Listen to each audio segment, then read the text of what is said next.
2018 Buick Regal TourX is not a station wagon, or so its maker claims, though fellow auto journalists who love that long-forsaken body style are quick to give it such a description.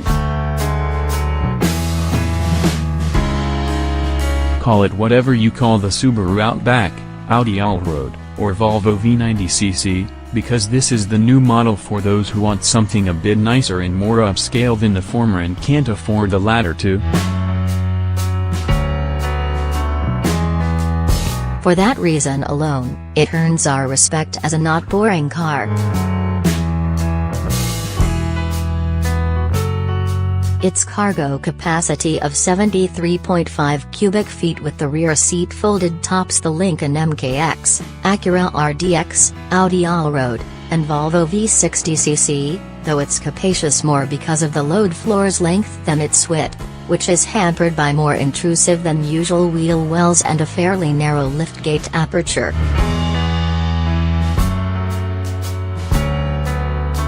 So it might not be quite as useful when it comes to carrying wide items.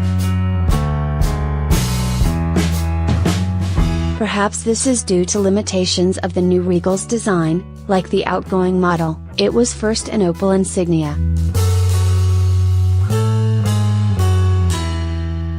The advantage is the Regal TourX's height of just 58.4 inches is about the same as that of a 1968 Buick Sportswagen, but with those black plastic over fenders that give it an Outback/Allroad look. Its optional panoramic sunroof, $1,200, serves as a sort of modern interpretation of the Vista roof. More relevant as a comparison, the TourX is a full 11.5 inches lower than the new Enclave, and Buick demonstrated that TourX height advantage by having us attach mountain bikes to its roof. It was pretty easy, requiring no ladder. From this married with no kids auto hacks perspective, there's more sport utility in this Buick crossover than in most sport/utilities, so long as the off-roading is limited to snowy or dirt roads. The TourX has roughly 3/4 inch more ground clearance than the Regal Sportback, half of which is ride height tuning, better known as dollar springs, and the other half is our 235/50 R18S in place of the hatchback's 245/45 R18S.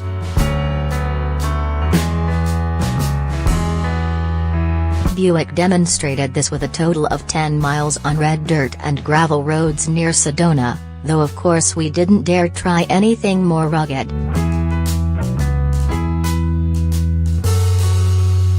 One nice feature that went union tested is the Buick Beacon, which lights up the ground under the rear of the TourX where you need to place your foot to automatically open the liftgate.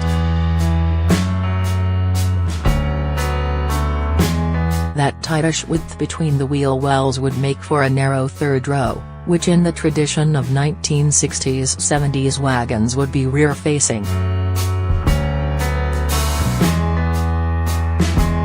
But today's vehicles require more structure between the exterior sheet metal and interior headliner for rollover protection, especially in models with long roof lines, and so only taller vehicles can provide the floor-to-headliner space for adequate third-row headroom.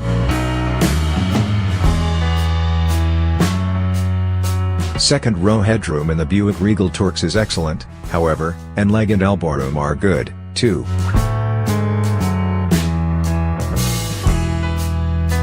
Though we didn't try fitting 3 adults abreast in the rear seat, it surely could be done in a pinch, which means that like most SUV third rows, you wouldn't want to try to fill the TourX's second row for long trips.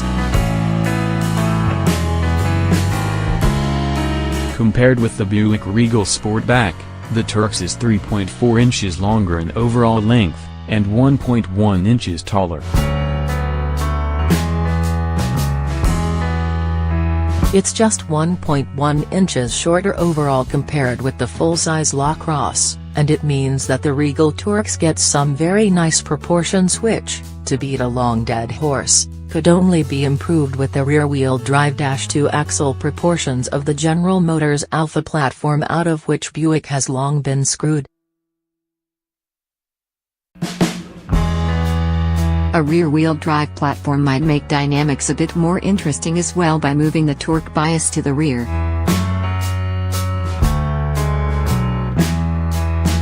Unlike the FWD standard AWD optional Regal Sportback hatchback, the TourX comes only with a twin-clutch intelligent all-wheel drive system that torque vectors its way around corners and can theoretically channel 100% of torque to a single wheel if the other three lose grip.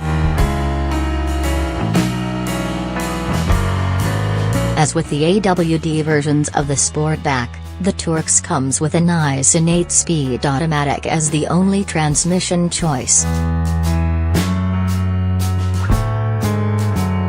On the gentle sweepers outside of Sedona, the Buick Regal TourX is comfortably soft and well controlled, though on rougher roads in Phoenix, moderate stiffness over certain bumps and washboards hinted at sportier handling than it has.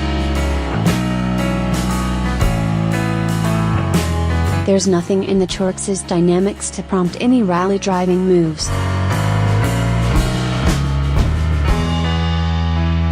But steering is precise and offers good feel and feedback, and the 2.0-liter turbo is quick. There's no noticeable lag at launch, and torque steer is minimal thanks to that intelligent AWD, though with 295 pound-feet peaking between 3,000 revolutions per minute and 4,000 revolutions per minute, and its 250 horses peaking at 5,500, the brisk acceleration comes in early and levels past the torque peak.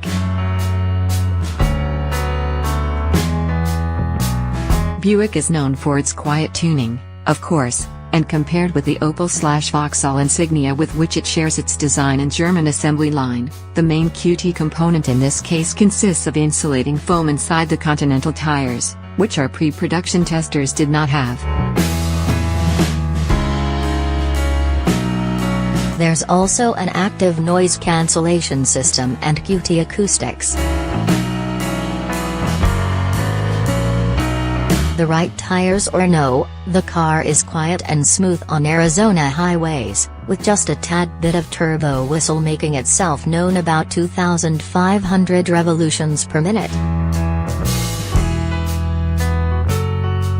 Interior fit and finish is excellent, with a rather minimalist thin horizontal style dash broken up by an 8-inch touchscreen and a standard 4G LTE Wi-Fi hotspot and Apple CarPlay and Android Auto capabilities. Power lumbar control for driver and front passenger is part of the $1,725 Driver Confidence Package No. 1. An infotainment system with navigation is part of a $1,095 package that also throws in a premium Bose audio system and high-definition radio. All but one of 3 examples sampled for this first drive came with black interiors with subtle wood-style accents. The third has a two-tone dash, but it's simply black on top of light beige, falling well short of the nicely padded saddle accent interior available in the Buick Enclave Avenir.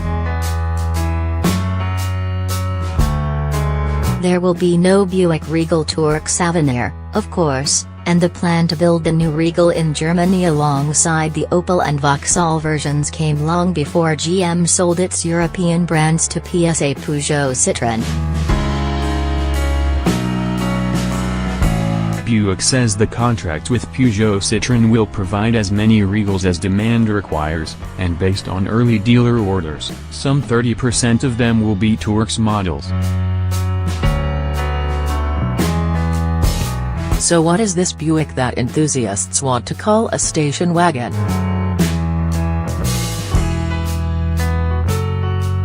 This car makes no attempt to pass itself off as a shooting brake-style sports sedan, though with its much lower center of gravity, enthusiasts should find it more interesting than, say, a BMW X5. The 18 Buick Regal TourX has much more in common with the comfort and style-oriented Volvo V90 Cross Country, for about $25,000 less. If it becomes a success, look for Buick to find a North American production spot after the end of GM's 3-year contract with Peugeot Citroën. Or better yet, maybe they'll replace it. Here we go again, with an all-new TourX on the Alpha platform.